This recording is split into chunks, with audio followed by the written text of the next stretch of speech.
सत श्री अकाल दोस्तों, लैके हाज़र हाँ नवीं कहानी। मेरा नाम करिश्मा है। मेरी उम्र 23 साल सी। असीं अपने मम्मी पापा दे 4 बच्चे सी। मैं तीसरे नंबर ते सी। साडे पेरेंट्स ने अपने बच्चों 'च कदे कोई फर्क नहीं कीता सी। उन्हां ने अपनी औलाद नूं बहुत प्यार कीता सी। पर कदे कदे की हुंदा कि साडे माता पिता दा प्यार साडे लई घट जांदा ते किसी तीजे दा प्यार साडे माता पिता दे प्यार अगे जित जांदा। मेरे नाल भी कुछ अजिहा ही होया।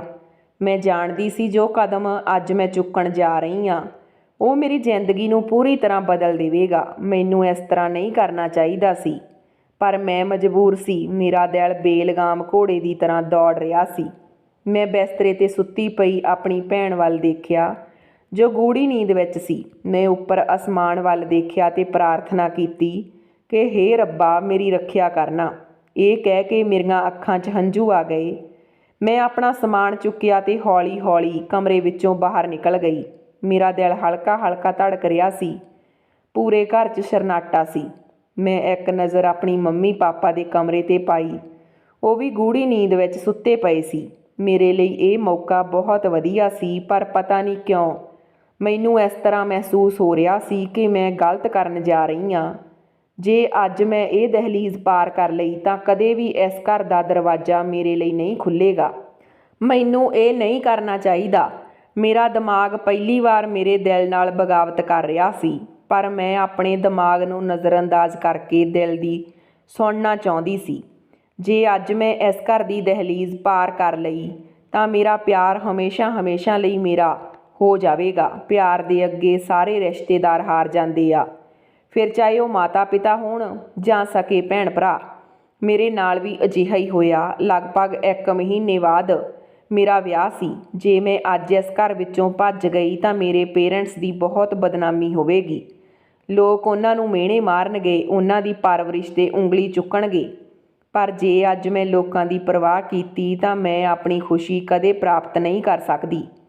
मैं सावधानी नाल घर का दरवाज़ा खोलिया। पिछे पलट के देखिया तां कमरे के दरवाजे बंद सी। मैं डूंगा साह लिया, फिर अपना समान घर तो बाहर रखिया ते दोबारा फिर घर दे वल पलट के देखिया। मेरियां अखां दे सामने मेरा बचपन अते जवानी सब कुछ एक फिल्म की तरह घूमण लग्या। ये पल मेरे लिए बहुत भावुक सी, पर मैं अपने आप नूं संभालिया ते उपर वाले दा नाम लैके अपना पहला कदम घर तो बाहर रखिया। फिर मैं हौली हौली घर का दरवाज़ा बंद किया ते अपने घर वल देख के कहा, मम्मी पापा मैनूं माफ़ कर दिओ। मैं चंगी बेटी बनने के चक्कर विच अपनी प्यार नूं नहीं छड्ड सकदी। ये कह के मैं हेठां आ गई। सामने राहुल गड्डी लैके खड़ा सी। मैं राहुल नूं देख के स्माइल कीती। राहुल मेरा बेहतर हमसफ़र सी। उस नाल मैं अपनी जिंदगी बेहतर गुजार सकदी सी। ये सोच के मैं मुस्कुराउण लग गई। राहुल मैनूं वो सब कुछ दे सकदा सी जो मेरे पेरेंट्स ने मैनूं 23 सालां 'च नहीं दिता सी। पर राहुल ने 6 महीनों 'च ही मैनूं दुनिया भर दियां खुशियां दे दित्तियां। मैनूं वो हर चीज़ तो जाणू करवाया सी जिस बारे मैनूं कोई भी जानकारी नहीं सी। मैनूं दर्द हो रहा सी क्योंकि मेरा अपने पेरेंट्स नाल 23 सालां दा साथ सी।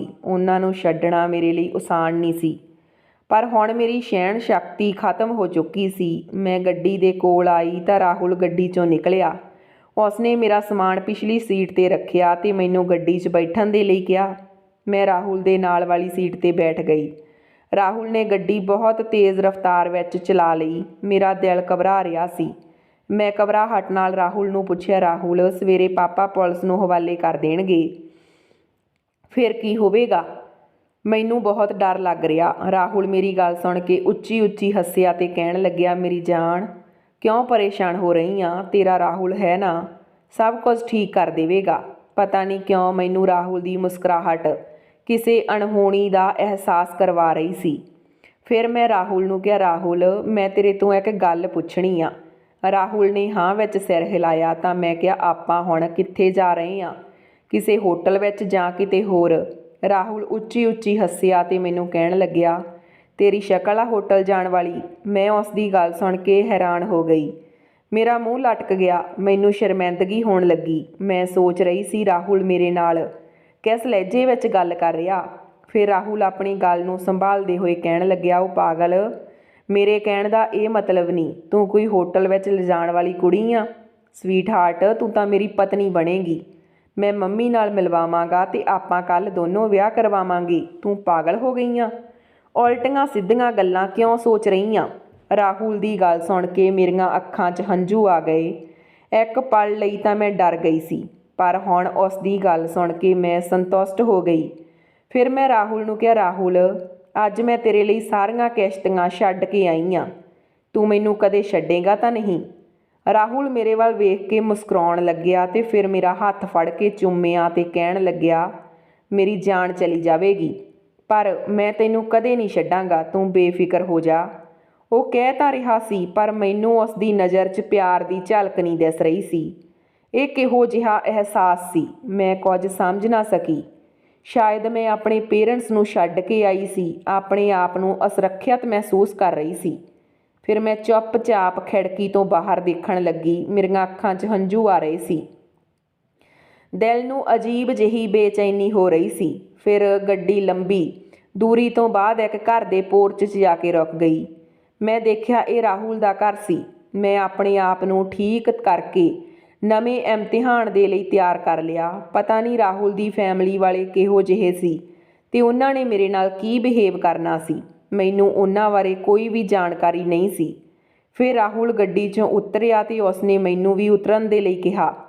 ਫਿਰ ਉਸਨੇ ਮੇਰਾ ਹੱਥ ਫੜਿਆ ਤੇ ਘਰ ਦੇ ਅੰਦਰ ਲੈ ਗਿਆ। ਮੇਰੇ ਘਰ ਦੀ ਤਰ੍ਹਾਂ ਉਹਦੇ ਘਰ ਵਿੱਚ ਵੀ ਸਰਨਾਟਾ ਸੀ। ਰਾਤ ਦਾ ਤੀਜਾ ਪਹਿਰ ਖਤਮ ਹੋਣ ਵਾਲਾ ਸੀ, ਪਰ ਮੈਂ ਨਹੀਂ ਜਾਣਦੀ ਸੀ ਕਿ ਇਹ ਰਾਤ ਦਾ ਸਰਨਾਟਾ ਮੇਰੀ ਜ਼ਿੰਦਗੀ ਨੂੰ ਸੁਨਸਾਨ ਕਰ ਦੇਵੇਗਾ। ਰਾਹੁਲ ਮੈਨੂੰ ਸਿੱਧਾ ਆਪਣੇ ਕਮਰੇ 'ਚ ਲੈ ਗਿਆ। ਮੇਰੇ ਹੱਥ ਪੈਰ ਕੰਬ ਰਹੇ ਸੀ। ਮੈਂ ਡਰਦੀ ਡਰਦੀ ਨੇ ਰਾਹੁਲ ਨੂੰ ਕਿਹਾ, ਰਾਹੁਲ, ਅੱਜ ਆਪਾਂ ਕੁਝ ਨਹੀਂ ਕਰਾਂਗੇ। ਤੁਸੀਂ ਬੈੱਡ 'ਤੇ ਪੈ ਜਾਓ ਤੇ ਮੈਂ ਸੋਫੇ 'ਤੇ ਪੈ ਜਾਂਦੀ ਹਾਂ। ਕੱਲ੍ਹ ਆਪਣਾ ਵਿਆਹ ਹੋ ਜਾਵੇਗਾ।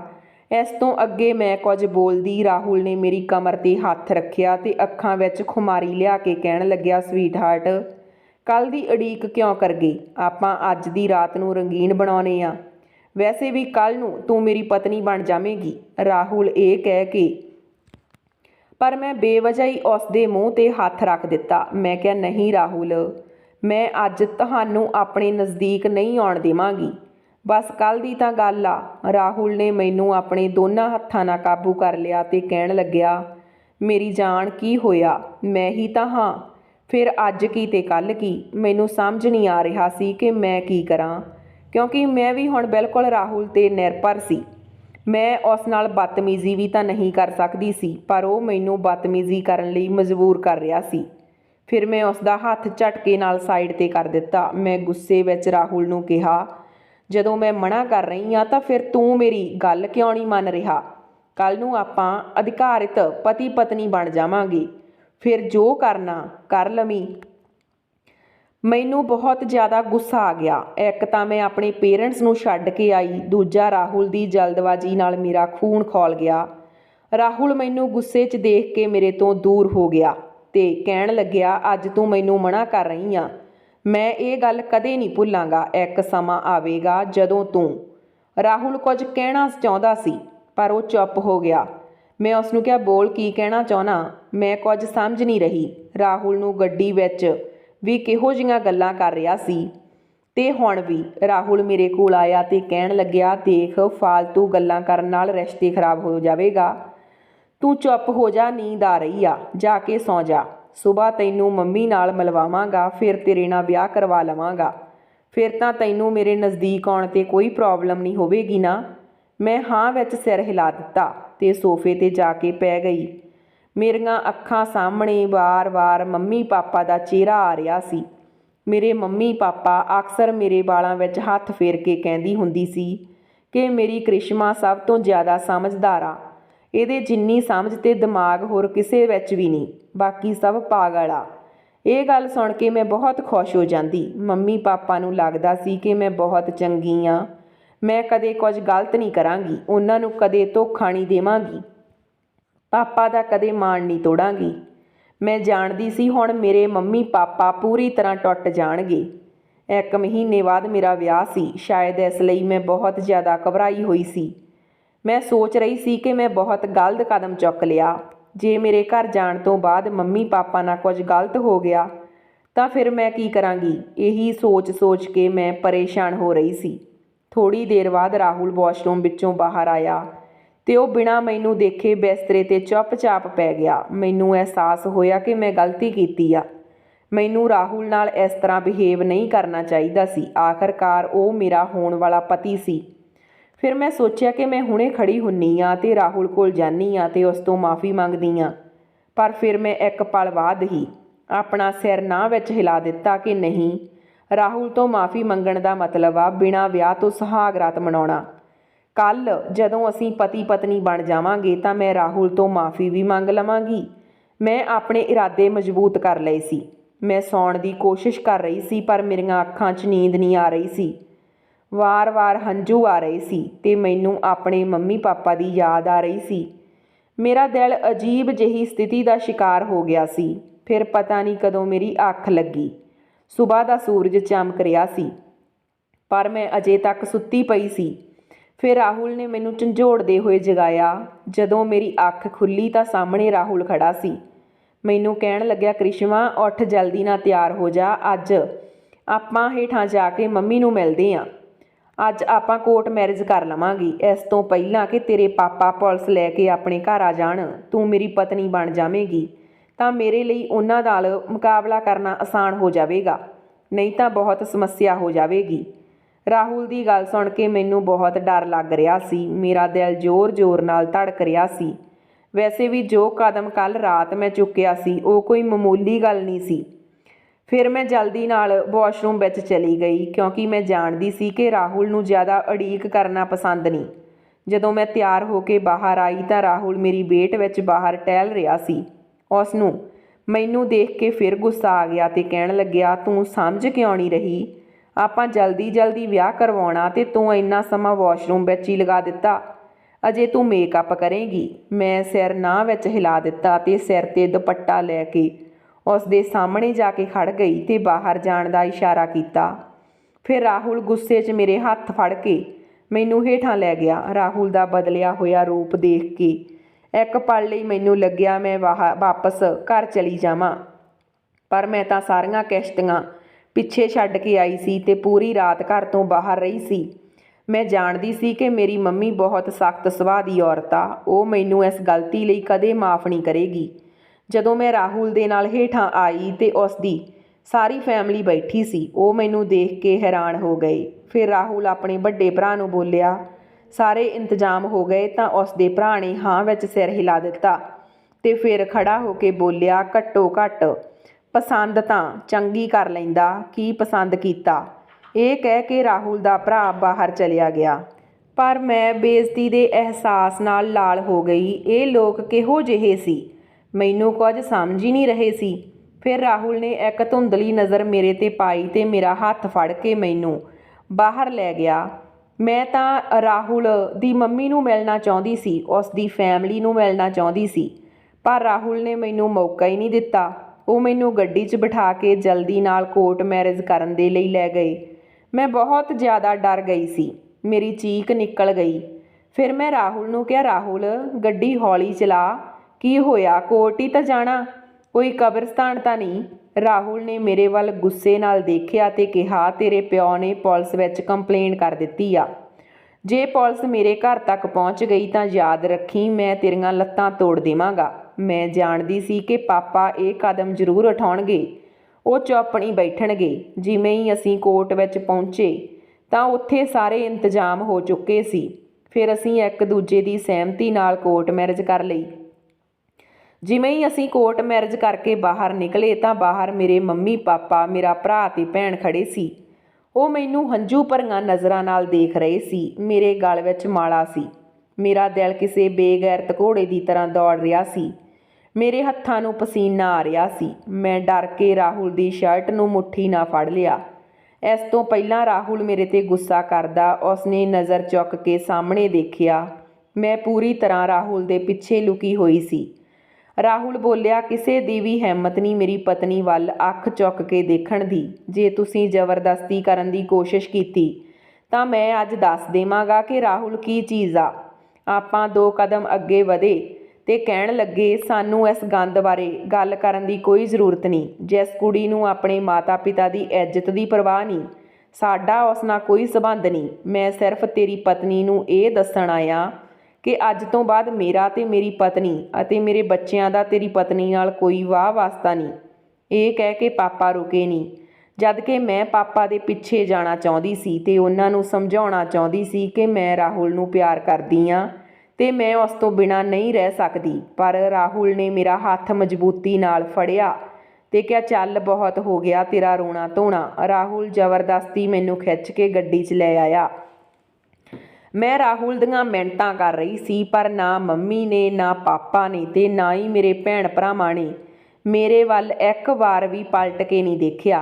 ਮੈਂ ਰਾਹੁਲ ਨੂੰ ਕਹਿ ਰਹੀ ਸੀ, ਪਲੀਜ਼ ਮੈਨੂੰ ਛੱਡ ਦੇ, ਮੈਂ ਇੱਕ ਵਾਰ ਪਾਪਾ ਨਾਲ ਮਿਲਣਾ ਚਾਹੁੰਦੀ ਹਾਂ, ਉਹਨਾਂ ਨਾਲ ਗੱਲ ਕਰਨਾ ਚਾਹੁੰਦੀ ਹਾਂ। ਪਰ ਉਹ ਰਾਹੁਲ ਹੀ ਕੀ ਜੋ ਮੇਰਾ ਹੱਥ ਛੱਡ ਦਿੰਦਾ। ਉਸਨੇ ਮੇਰੀ ਇੱਕ ਨਹੀਂ ਸੁਣੀ ਤੇ ਜ਼ਬਰਦਸਤੀ ਮੈਨੂੰ ਆਪਣੇ ਘਰ ਲੈ ਆਇਆ। ਮੇਰੀ ਹਾਲਤ ਬਹੁਤ ਖਰਾਬ ਹੋ ਗਈ।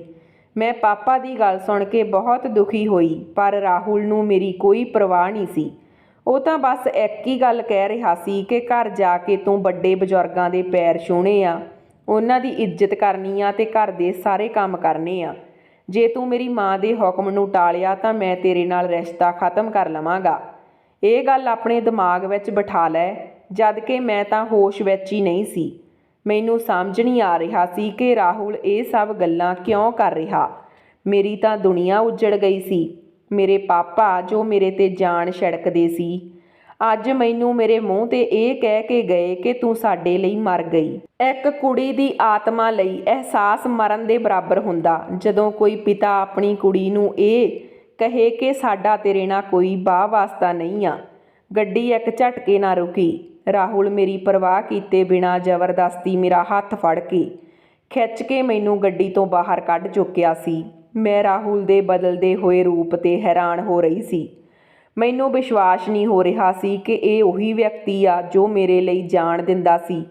ਮੇਰੀ ਥੋੜ੍ਹੀ ਜਿਹੀ ਸੱਟ 'ਤੇ ਕਿੰਨੇ ਘੰਟੇ ਪਰੇਸ਼ਾਨ ਰਹਿੰਦਾ ਸੀ। ਮੇਰੀਆਂ ਅੱਖਾਂ 'ਚ ਹੰਝੂ ਦੇਖ ਕੇ ਵਜ੍ਹਾ ਜਾਣਨ ਦੇ ਪਿੱਛੇ ਪੈ ਜਾਂਦਾ ਸੀ। ਇਹ ਉਹੀ ਰਾਹੁਲ ਨਹੀਂ ਸੀ ਜਿਸ ਨੂੰ ਮੈਂ ਪਿਆਰ ਕਰਦੀ ਸੀ। ਮੈਂ ਬਹੁਤ ਰੋ ਰਹੀ ਸੀ। ਰਾਹੁਲ ਕਾਫੀ ਦੇਰ ਤੋਂ ਇਹ ਸਭ ਕੁਝ ਸਹਿਣ ਕਰ ਰਿਹਾ ਸੀ। ਮੇਰੇ ਲਈ ਵੀ ਇਹ ਸਭ ਕੁਝ ਬਰਦਾਸ਼ਤ ਕਰਨਾ ਬਹੁਤ ਮੁਸ਼ਕਲ ਹੋ ਗਿਆ। ਰਾਹੁਲ ਮੈਨੂੰ ਝੰਜੋੜਦਾ ਹੋਇਆ ਘਰ ਦੇ ਅੰਦਰ ਲੈ ਆਇਆ ਸੀ ਤੇ ਮੈਨੂੰ ਕਹਿਣ ਲੱਗਿਆ, ਬਸ ਬਹੁਤ ਹੋ ਗਿਆ, ਹੁਣ ਆਪਣੇ ਹੰਝੂ ਸਾਫ਼ ਕਰ ਤੇ ਸਭ ਨਾਲ ਚੰਗੇ ਤਰੀਕੇ ਨਾਲ ਮਿਲ। ਤੂੰ ਮੇਰੀ ਪਤਨੀ ਬਣ ਗਈ। ਮੈਂ ਹੁਣ ਕੋਈ ਵੀ ਬਦਤਮੀਜ਼ੀ ਬਰਦਾਸ਼ਤ ਨਹੀਂ ਕਰਾਂਗਾ। ਮੇਰਾ ਉਸਨੇ ਇਹ ਸਭ ਕੁਝ ਸਪਸ਼ਟ ਤੌਰ 'ਤੇ ਕਹਿ ਦਿੱਤਾ। ਮੇਰਾ ਦਿਲ ਬਹੁਤ ਉਦਾਸ ਸੀ। ਰਾਹੁਲ ਮੇਰਾ ਹੱਥ ਫੜ ਕੇ ਮੈਨੂੰ ਅੰਦਰ ਲੈ ਗਿਆ। ਅੰਦਰ ਉਸਦੇ ਮੰਮੀ ਪਾਪਾ ਤੇ ਦੀਦੀ ਬੈਠੇ ਸੀ। ਉਹਨਾਂ ਨੇ ਮੈਨੂੰ ਬੜੀ ਅਜੀਬ ਨਜ਼ਰ ਨਾਲ ਦੇਖਿਆ। ਫਿਰ ਰਾਹੁਲ ਦੀ ਮੰਮੀ ਬੋਲੀ, ਤੈਨੂੰ ਖਾਣਾ ਬਣਾਉਣਾ ਆਉਂਦਾ? ਮੈਨੂੰ ਉਸਦਾ ਇਹ ਸਵਾਲ ਬੜਾ ਅਜੀਬ ਲੱਗਿਆ। ਮੈਂ ਹਾਂ ਵਿੱਚ ਸਿਰ ਹਿਲਾ ਦਿੱਤਾ। ਫਿਰ ਉਹ ਮੈਨੂੰ ਸਿਰ ਤੋਂ ਲੈ ਕੇ ਪੈਰਾਂ ਤੱਕ ਅਜੀਬ ਨਜ਼ਰਾਂ ਨਾਲ ਦੇਖ ਕੇ ਬੋਲੀ, ਠੀਕ ਆ, ਜਾ ਕੇ ਆਪਣੀ ਪਹਿਲੀ ਰਸੋਈ ਸੰਭਾਲ।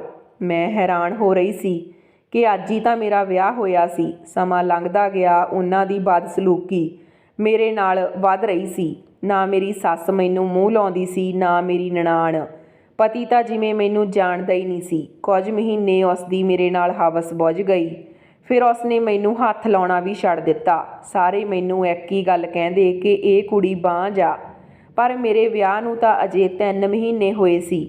ਮੈਂ ਸੋਚਦੀ ਸੀ ਕਿ ਇਹ ਲੋਕ ਕੁਝ ਸਮਾਂ ਤਾਂ ਮੈਨੂੰ ਦੇਣ, ਪਰ ਉਹ ਤਾਂ ਮੇਰੀ ਕੋਈ ਗੱਲ ਨਹੀਂ ਸੁਣਦੇ ਸੀ। ਇੱਕ ਦਿਨ ਮੇਰੀ ਨਨਾਣ ਮੈਨੂੰ ਮਿਹਣੇ ਦੇ ਰਹੀ ਸੀ ਕਿ ਇੰਨੇ ਦਿਨ ਹੋ ਗਏ ਤੇਰੇ ਵਿਆਹ ਨੂੰ, ਅਜੇ ਤੱਕ ਤੂੰ ਸਾਨੂੰ ਕੋਈ ਖੁਸ਼ਖਬਰੀ ਨਹੀਂ ਸੁਣਾਈ। ਇਹ ਗੱਲ ਕਿਸੇ ਕੁੜੀ ਲਈ ਸੁਣਨਾ ਬਹੁਤ ਮੁਸ਼ਕਲ ਹੁੰਦੀ ਆ। ਉਸ ਦਿਨ ਮੈਨੂੰ ਵੀ ਬਹੁਤ ਗੁੱਸਾ ਆਇਆ ਤੇ ਮੈਂ ਕਿਹਾ ਕਿ ਬਸ ਬਹੁਤ ਹੋ ਗਿਆ, ਮੈਂ ਤੁਹਾਡੀਆਂ ਗੱਲਾਂ ਬਰਦਾਸ਼ਤ ਨਹੀਂ ਕਰ ਸਕਦੀ। ਇੱਕ ਔਰਤ ਇੰਨੀ ਜਲਦੀ ਮਾਂ ਕਿਵੇਂ ਬਣ ਸਕਦੀ ਆ? ਅਜੇ ਮੇਰੇ ਵਿਆਹ ਨੂੰ ਦਿਨ ਹੀ ਕਿੰਨੇ ਕੁ ਹੋਏ ਆ। ਮੇਰੀ ਇਸ ਗੱਲ 'ਤੇ ਘਰ 'ਚ ਹੰਗਾਮਾ ਹੋ ਗਿਆ। ਮੇਰੇ ਪਤੀ ਨੂੰ ਬੁਲਾਇਆ ਗਿਆ। ਉਸਨੇ ਮੈਨੂੰ ਜਾਨਵਰਾਂ ਦੀ ਤਰ੍ਹਾਂ ਮਾਰਨਾ ਸ਼ੁਰੂ ਕਰ ਦਿੱਤਾ। ਮੈਂ ਰਾਹੁਲ ਨੂੰ ਹੈਰਾਨੀ ਨਾਲ ਦੇਖ ਰਹੀ ਸੀ। ਮੈਨੂੰ ਉਸ ਦਿਨ ਅਹਿਸਾਸ ਹੋਇਆ ਕਿ ਮਾਂ-ਬਾਪ ਦੇ ਹੰਝੂ ਕਦੇ ਬੇਕਾਰ ਨਹੀਂ ਜਾਂਦੇ। ਜੇ ਤੁਹਾਡਾ ਮਾਂ ਪਿਓ ਤੁਹਾਡੀ ਵਜ੍ਹਾ ਕਰਕੇ ਰੋਵੇ ਤਾਂ ਉਸ ਦੀ ਬਦਦੁਆ ਲੱਗ ਜਾਂਦੀ ਆ। ਮੇਰੇ ਨਾਲ ਵੀ ਕੁਝ ਅਜਿਹਾ ਹੀ ਹੋਇਆ ਸੀ। ਮੈਂ ਬਿਲਕੁਲ ਬੇਸਹਾਰਾ ਹੋ ਗਈ। ਮੇਰੇ ਅੱਗੇ ਪਿੱਛੇ ਕੋਈ ਨਹੀਂ ਸੀ। ਵਕਤ ਲੰਘਦਾ ਜਾ ਰਿਹਾ ਸੀ। ਮੇਰੇ ਵਿਆਹ ਨੂੰ 6 ਮਹੀਨੇ ਹੋ ਗਏ ਸੀ, ਪਰ ਮੈਂ ਅਜੇ ਤੱਕ ਪ੍ਰੈਗਨੈਂਟ ਨਹੀਂ ਹੋਈ। ਹੁਣ ਮੈਨੂੰ ਇਸ ਗੱਲ ਦੀ ਚਿੰਤਾ ਸਤਾ ਰਹੀ ਸੀ। ਪੂਰੀ ਰਾਤ ਮੈਂ ਰਾਹੁਲ ਦੇ ਗੁੱਸੇ ਦਾ ਸ਼ਿਕਾਰ ਹੁੰਦੀ ਸੀ ਤੇ ਸੁਬਾਹ ਉੱਠਦੇ ਹੀ ਮੈਨੂੰ ਸਾਰੇ ਕੰਮ ਕਰਨੇ ਪੈਂਦੇ। ਮੇਰੀ ਜ਼ਿੰਦਗੀ ਬਦ ਤੋਂ ਬਦਤਰ ਹੋ ਗਈ। ਰਾਹੁਲ ਨੇ ਆਪਣੀ ਮਾਂ ਦੇ ਕਹਿਣ 'ਤੇ ਮੈਨੂੰ ਡਿਵੋਰਸ ਦੇ ਦਿੱਤਾ। ਫਿਰ ਰਾਹੁਲ ਨੇ ਮੇਰਾ ਹੱਥ ਫੜ ਕੇ ਮੈਨੂੰ ਘਰ ਤੋਂ ਬਾਹਰ ਕੱਢ ਦਿੱਤਾ। ਉਸ ਨੇ ਕਿਹਾ ਕਿ ਮੈਂ ਬਾਂਝ ਔਰਤ ਨੂੰ ਆਪਣੇ ਘਰ ਵਿੱਚ ਨਹੀਂ ਰੱਖ ਸਕਦਾ। ਮੇਰੇ ਪਰਿਵਾਰ ਨੂੰ ਔਲਾਦ ਦੀ ਜ਼ਰੂਰਤ ਆ। ਅਸੀਂ ਬਾਂਝ ਔਰਤ ਨੂੰ ਆਪਣੇ ਘਰ ਦਾ ਹਿੱਸਾ ਨਹੀਂ ਬਣਾ ਸਕਦੇ। ਮੈਂ ਉਹਨਾਂ ਦੀਆਂ ਬਹੁਤ ਮਿੰਨਤਾਂ ਕੀਤੀਆਂ, ਬਹੁਤ ਹੱਥ ਪੈਰ ਜੋੜੇ ਕਿ ਮੈਂ ਆਪਣਾ ਇਲਾਜ ਕਰਵਾਵਾਂਗੀ, ਤੁਹਾਨੂੰ ਮੈਂ ਔਲਾਦ ਪੈਦਾ ਕਰਕੇ ਦੇਵਾਂਗੀ। ਪਰ ਉਹਨਾਂ ਨੇ ਮੇਰੀ ਇੱਕ ਨਹੀਂ ਸੁਣੀ। ਮੈਂ ਦਰ ਦੀਆਂ ਠੋਕਰਾਂ ਖਾ ਰਹੀ ਸੀ। ਉਹ ਰਾਤ ਮੇਰੇ ਲਈ ਬਹੁਤ ਬੁਰੀ ਸੀ। ਮੈਂ ਸੁੰਨਸਾਨ ਸੜਕ 'ਤੇ ਇਕੱਲੀ ਜਾ ਰਹੀ ਸੀ। ਇੱਕ ਕੁੜੀ ਲਈ ਇਹ ਸਭ ਕੁਝ ਆਸਾਨ ਨਹੀਂ ਹੁੰਦਾ। ਮੇਰਾ ਦਿਲ ਕਰ ਰਿਹਾ ਸੀ ਕਿ ਮੈਂ ਆਪਣੇ ਘਰ ਵਾਪਸ ਚਲੀ ਜਾਵਾਂ, ਪਰ ਮੈਂ ਜਾਣਦੀ ਸੀ ਕਿ ਮੇਰੇ ਪੇਰੈਂਟਸ ਮੈਨੂੰ ਕਬੂਲ ਨਹੀਂ ਕਰਨਗੇ। ਪਰ ਮੇਰੇ ਦਿਲ ਵਿੱਚ ਉਮੀਦ ਸੀ ਕਿ ਕੁਝ ਵੀ ਹੋ ਜਾਵੇ, ਰਾਤ ਨੂੰ ਮੇਰੇ ਪਾਪਾ ਮੈਨੂੰ ਬਾਹਰ ਨਹੀਂ ਰਹਿਣ ਦੇਣਗੇ। ਫਿਰ ਮੈਂ ਆਪਣੇ ਘਰ ਵੱਲ ਤੁਰ ਪਈ, ਪਰ ਜਿਵੇਂ ਹੀ ਮੈਂ ਆਪਣੇ ਘਰ ਦੇ ਦਰਵਾਜ਼ੇ 'ਤੇ ਪਹੁੰਚੀ ਤਾਂ ਘਰ ਨੂੰ ਤਾਲਾ ਲੱਗਿਆ ਹੋਇਆ ਸੀ। ਇਹ ਦੇਖ ਕੇ ਮੇਰੇ ਰੌਂਗਟੇ ਖੜ੍ਹੇ ਹੋ ਗਏ। ਮੇਰੇ ਮੰਮੀ ਪਾਪਾ ਕਿੱਥੇ ਚਲੇ ਗਏ, ਮੈਨੂੰ ਕੁਝ ਪਤਾ ਨਹੀਂ ਸੀ। ਮੇਰਾ ਦਿਲ ਕਰ ਰਿਹਾ ਸੀ ਕਿ ਮੈਂ ਆਪਣੇ ਆਪ ਨੂੰ ਖਤਮ ਕਰ ਦੇਵਾਂ।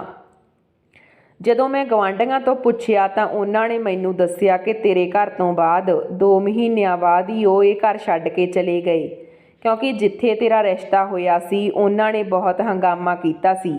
ਰਿਸ਼ਤਾ ਟੁੱਟ ਜਾਣਾ ਕੋਈ ਛੋਟੀ ਗੱਲ ਨਹੀਂ ਹੁੰਦੀ, ਕਿਉਂਕਿ ਮੇਰੇ ਮੰਮੀ ਪਾਪਾ ਦੇ ਨਾਲ ਉਹਨਾਂ ਦੀ ਵੀ ਬਹੁਤ ਬਦਨਾਮੀ ਹੋਈ ਸੀ।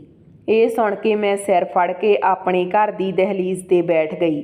6 ਮਹੀਨੇ ਪਹਿਲਾਂ ਮੈਂ ਇਸ ਘਰ ਨੂੰ ਛੱਡ ਕੇ ਰਾਹੁਲ ਦੇ ਨਾਲ ਭੱਜ ਗਈ ਸੀ। ਅੱਜ ਉਸ ਮੁੰਡੇ ਨੇ ਮੇਰਾ ਹੱਥ ਛੱਡ ਦਿੱਤਾ।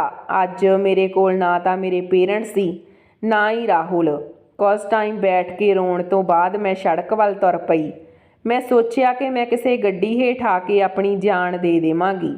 ਮੇਰੇ ਕੋਲ ਇੱਕ ਹੀ ਰਾਸਤਾ ਸੀ, ਕਿਉਂਕਿ ਮੈਂ ਚੰਗੀ ਤਰ੍ਹਾਂ ਜਾਣਦੀ ਸੀ ਕਿ ਜੇ ਮੈਂ ਜਿਉਂਦੀ ਰਹੀ ਤਾਂ ਲੋਕ ਮੈਨੂੰ ਗੰਦੀ ਨਜ਼ਰ ਅਤੇ ਬੁਰੇ ਇਰਾਦਿਆਂ ਨਾਲ ਖਤਮ ਕਰ ਦੇਣਗੇ।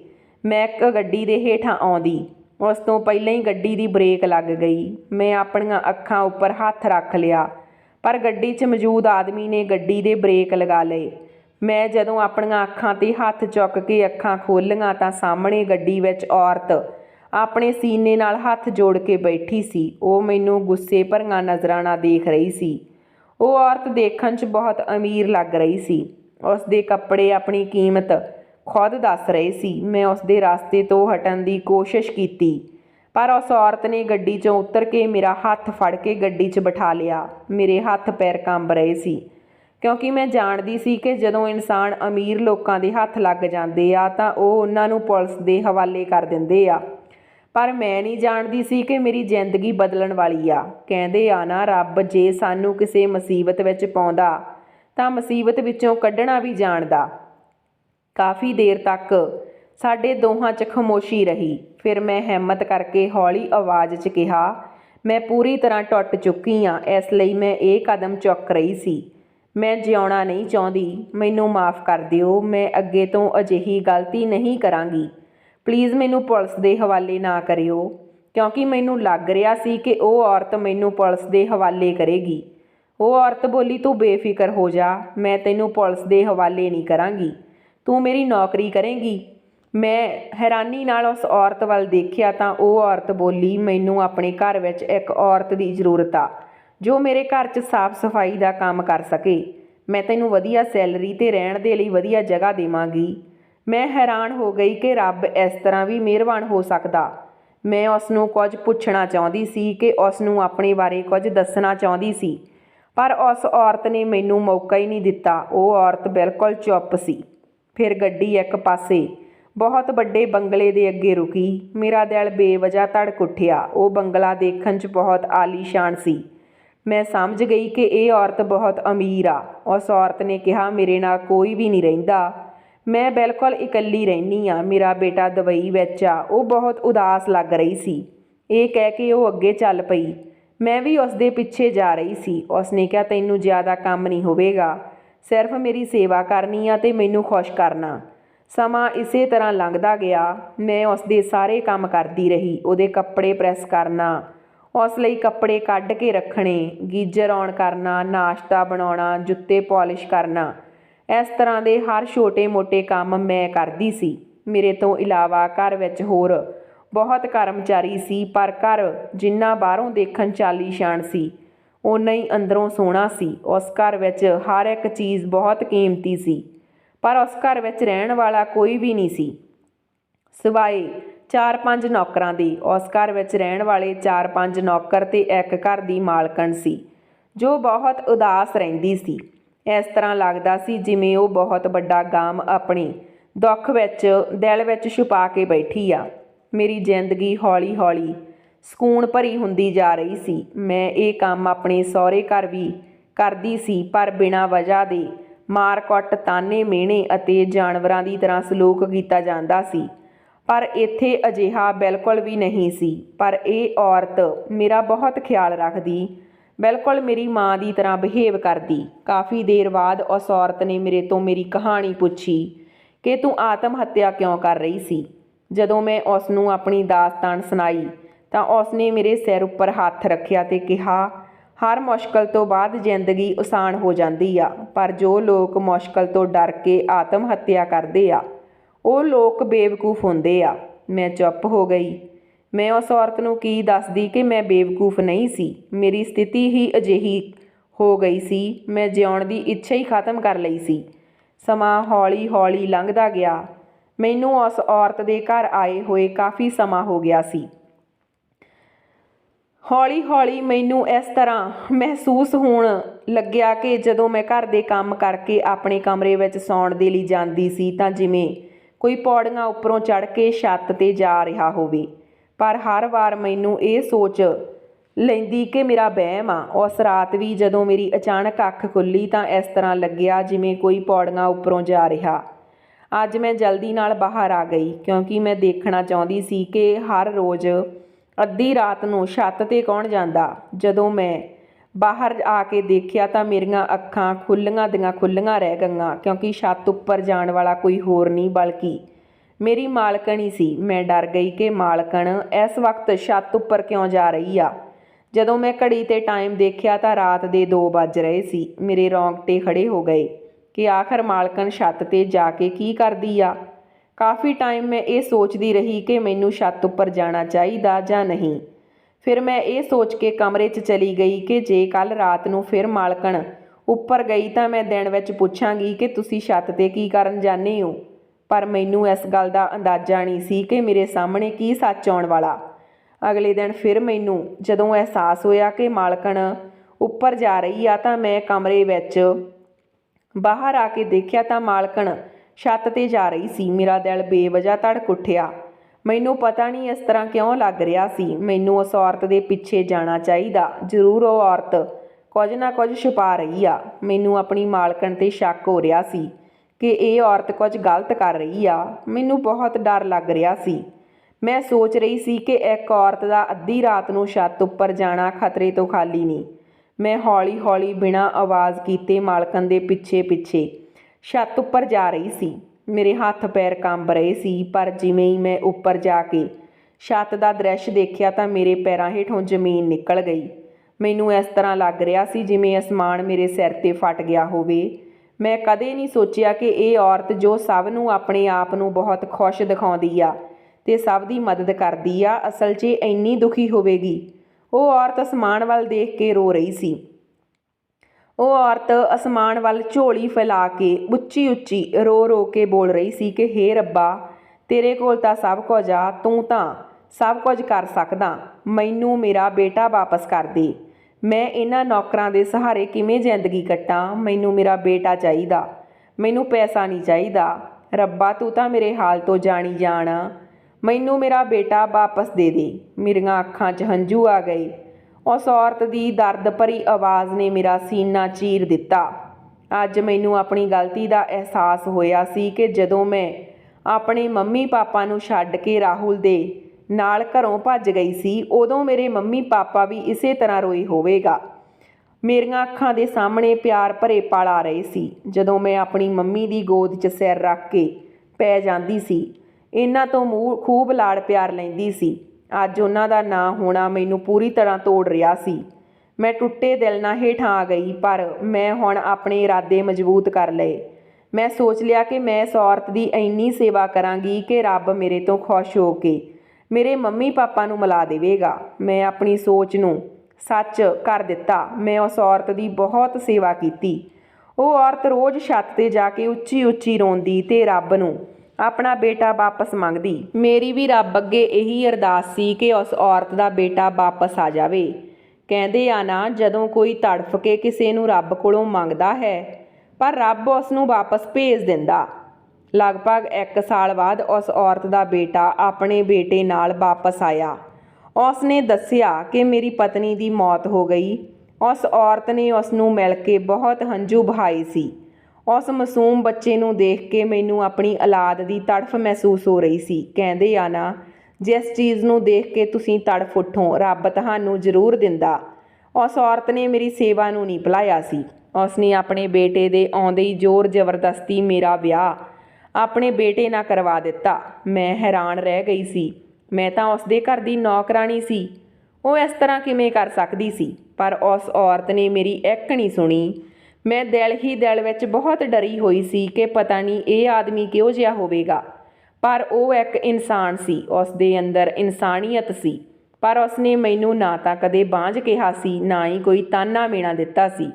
ਮੇਰਾ ਪਤੀ ਕੁਨਾਲ ਮੈਨੂੰ ਬਹੁਤ ਇੱਜ਼ਤ ਦੇ ਰਿਹਾ ਸੀ। ਚਾਹੇ ਉਸ ਨੇ ਮੈਨੂੰ ਪਿਆਰ ਨਹੀਂ ਦਿੱਤਾ, ਪਰ ਮਾਣ ਸਨਮਾਨ ਬਹੁਤ ਦਿੰਦਾ, ਜੋ ਮੈਂ ਰਾਹੁਲ ਤੋਂ ਚਾਹੁੰਦੀ ਸੀ। ਮੈਂ ਸੱਚੇ ਦਿਲ ਤੋਂ ਕੁਨਾਲ ਦੀ ਮਾਂ ਅਤੇ ਉਸ ਦੇ ਬੇਟੇ ਦੀ ਸੇਵਾ ਕਰਦੀ ਰਹੀ। ਫਿਰ ਇੱਕ ਦਿਨ ਮੈਨੂੰ ਮੇਰੇ ਸਬਰ ਦਾ ਫਲ ਮਿਲ ਗਿਆ। ਵਕਤ ਦਾ ਪਹੀਆ ਇਸੇ ਤਰ੍ਹਾਂ ਘੁੰਮਦਾ ਜਾ ਰਿਹਾ ਸੀ। ਮੈਂ ਉਸ ਔਰਤ ਦੀ ਬਹੁਤ ਸੇਵਾ ਕਰਦੀ ਸੀ। ਮੈਨੂੰ ਕੁਨਾਲ ਨੇ ਪਿਆਰ ਅਤੇ ਮਾਣ ਬਹੁਤ ਦਿੱਤਾ। ਅੱਜ ਮੇਰੇ ਵਿਆਹ ਨੂੰ ਪੂਰੇ 4 ਸਾਲ ਹੋ ਗਏ ਆ। ਰੱਬ ਨੇ ਮੈਨੂੰ ਮਾਸੂਮ ਜਿਹੀ ਪਰੀ ਦਿੱਤੀ। ਮੈਂ ਆਪਣੇ ਪਰਿਵਾਰ ਨਾਲ ਖੁਸ਼ਹਾਲ ਜ਼ਿੰਦਗੀ ਜਿਉ ਰਹੀ ਹਾਂ। ਇਹ ਸੱਚ ਆ ਕਿ ਸਬਰ ਕਦੀ ਬੇਕਾਰ ਨਹੀਂ ਜਾਂਦਾ। ਮੈਨੂੰ ਮੇਰੇ ਸਬਰ ਦਾ ਫਲ ਮਿਲ ਗਿਆ। ਅੱਜ ਮੈਂ ਬਹੁਤ ਖੁਸ਼ ਹਾਂ। ਪਰ ਮੈਂ ਤੁਹਾਨੂੰ ਇਹੀ ਰਾਏ ਦੇਵਾਂਗੀ ਕਿ ਆਪਣੇ ਮਾਂ-ਬਾਪ ਦਾ ਦਿਲ ਦੁਖਾ ਕੇ ਕਦੇ ਘਰੋਂ ਨਾ ਭੱਜੋ। ਉਹ ਤੁਹਾਡੇ ਲਈ ਜੋ ਵੀ ਕਰਨਗੇ ਚੰਗਾ ਹੀ ਕਰਨਗੇ। ਸੋ ਦੋਸਤੋ, ਇਹ ਸੀ ਸਾਡੀ ਅੱਜ ਦੀ ਕਹਾਣੀ। ਕਿਵੇਂ ਲੱਗੀ ਲਾਈਕ ਸ਼ੇਅਰ ਕਰਕੇ ਜ਼ਰੂਰ ਜਾਇਓ। ਜੇ ਚੈਨਲ 'ਤੇ ਕਹਾਣੀ ਨੂੰ ਪਹਿਲੀ ਵਾਰ ਸੁਣ ਰਹੇ ਹੋ ਤਾਂ ਚੈਨਲ ਨੂੰ ਸਬਸਕ੍ਰਾਈਬ ਕਰਿਓ। ਮਿਲਦੇ ਹਾਂ ਕਿਸੇ ਨਵੀਂ ਕਹਾਣੀ ਦੇ ਨਾਲ। ਤਦ ਤੱਕ ਰੱਬ ਰਾਖਾ।